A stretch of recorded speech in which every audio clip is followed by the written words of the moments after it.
If you want to waste your time, you should go to Simple CM's channel. There will be content with no meaning and no purpose at all. Like, subscribe, comment below, whatever, and remember, rock on!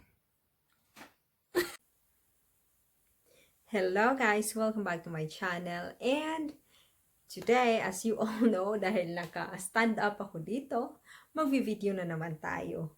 And yeah, we're gonna be doing unboxing video, and I will show you these two items. I bought it from Amazon, and it actually arrived. Kailan ba ito dumating? I think 3 weeks ago na, pero ngayon ko lang siya ma-open. And ito guys,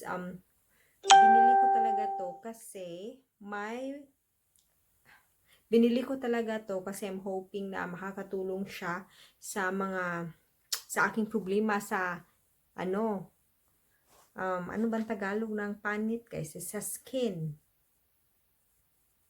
Hindi ko talaga maisip, pero may skin problem ako guys, and I'll show it to you kasi dati istorya muna tayo. Kasi dati, I mean, in the Philippines, pag nagbabakasyon ako, pinapa-remove ko tong, alam niyo, mga dots na ganyan, and ito madami dito, oh. Oo, pinapa-remove ko doon sa Pilipinas, pero yung last travel namin early this year, yun talaga sana yung plano ko na magpapa-remove din ito. Kaya lang, it was not realized kasi nagka-corona doon, and you know, it was a chaotic situation, kaya hindi siya napa-remove doon. So that's why nag-search ako online kung may mga if there's anything I can do na product na gawin ko lang siya dito sa bahay. And it could be very dangerous kasi nga parang ipapapasuin siya sa Pilipinas naman, pinapaso naman siya, but of course with the help sa professional talaga. Pero dito gagawin ko siya, and so far naman I've been watching a lot of reviews and all that. May gumagawa naman talaga na doon lang sa bahay nila. So I will try it. Hindi ko ilalahat guys kasi baka magka-problema tayo. Maybe mga 3 piraso lang, and I look at it kung mag-work ba. Pero pag hindi, punta na talaga tayo ng doctor guys.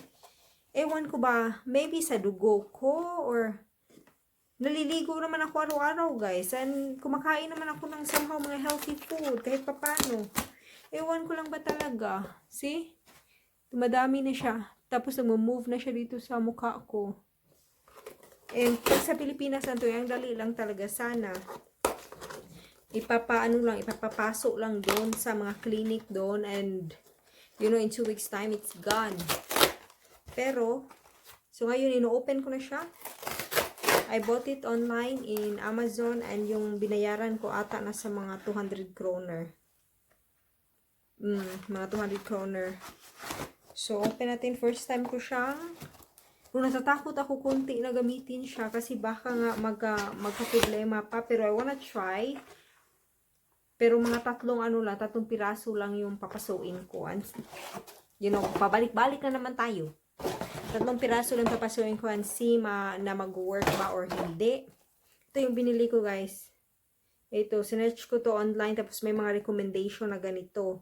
Pero pag ako sa inyo, wag nyo talagang gawin to guys, kasi you have to talk to mga professional guys, yung mga dermatologist, mga ganyan. Doon kayo maniwala, kasi sa akin, tinatry ko ang skin ko naman to, diba? So, it shows Beauty Mole Removal Sweep Spot Pen. So, tinatanggal nito yung mga spot sa skin. Love oneself, love life, love beauty. Sus, ang kadramahan pa, uy. Love oneself, love life, love beauty. Beauty Mole Removal Sweep Spot Pen. So, gagawin ko siya, pero I don't think gagawin ko siya today. I-unbox ko lang siya, and I'll find the day na gawin ko. So, yun guys. But I don't think I'm gonna do it today. But I will find a day na gagawin ko siya and see if it works for me. And pag mag-work naman siya sa akin guys, I will tell you, pero I'm not recommending na gawin nyo din kasi mas mainam pa rin na yung pumunta kayo sa professional, dun sa mga doktor. Huwag sa akin. Kasi nagtatry-try lang din naman ako. So, yun, open natin siya. Pero madami nang gumagawa nito online. Nag-search ako na ano bang ginamit ko doon na parang skin tags or skin tags removal pen. Tapos, ito yung lumabas. And, ano pa ba? Hindi siya ma-open na. Wait lang ha. Kasi nakatayo tayo guys.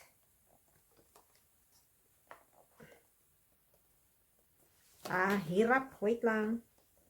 wait. Wala naman kayong choice guys. Maghintay talaga kayo dyan. Ako naman nagko-control dito. Yeah. Open na siya. Ito ka. Tapos ito na siya. May power dyan. I-charge pala to. May on, off, tapos out. Out? Kinakabahan ako nito ba? But anyway, I bought it.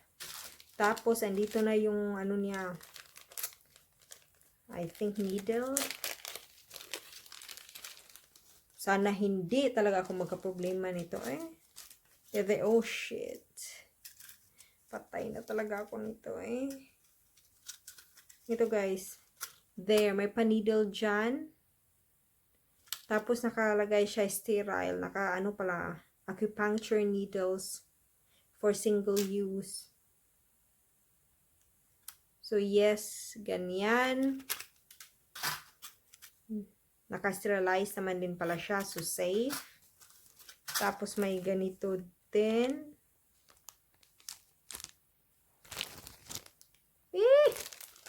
Bahala na si Lord. So yun guys, ito yung isa sa box. Ito siya. And next, ito naman. I think ito ata yung cream na para hindi mo ma-feel yung sakit ba when you do it. So yung mga tao dyan, especially yung mga bata, hindi kayo dapat mag-follow sa gagawin ko kasi diba, it could lead to really bad shit. Alam nyo na, baka magka-infection, ganyan. Pero I'll try naman to read the instruction to do it right. And pag hindi talaga siya mag-work sa akin, then I have no choice. I have to go to the doctor. Kasi medyo nagiging problema na siya. Kasi dumadami na siya, guys, Pero sa Pilipinas naman, nagkaganito din. Tapos isang session lang ng sinunog siya one by one. Tapos,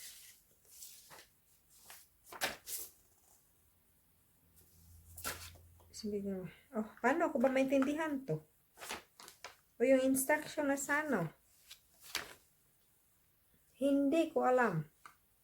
German ata yan. But anyway, ito yung cream na in-order ko din para mamanhid yung lalagyan ko ng ganyan. Yung papasuan ko mamanhid. So, kinakabahan akong gawin siya, guys. But then, diba? Kakabahan naman talaga ako pag first time kong gawin. So, ito yung tsura ng cream niya. So, for this machine and for this, I paid around 200 kroner. Around that area. So, one of these days, ay operahan ko yung sarili ko. Hindi opera. Basta, itatry ko, guys, mga 3 pieces.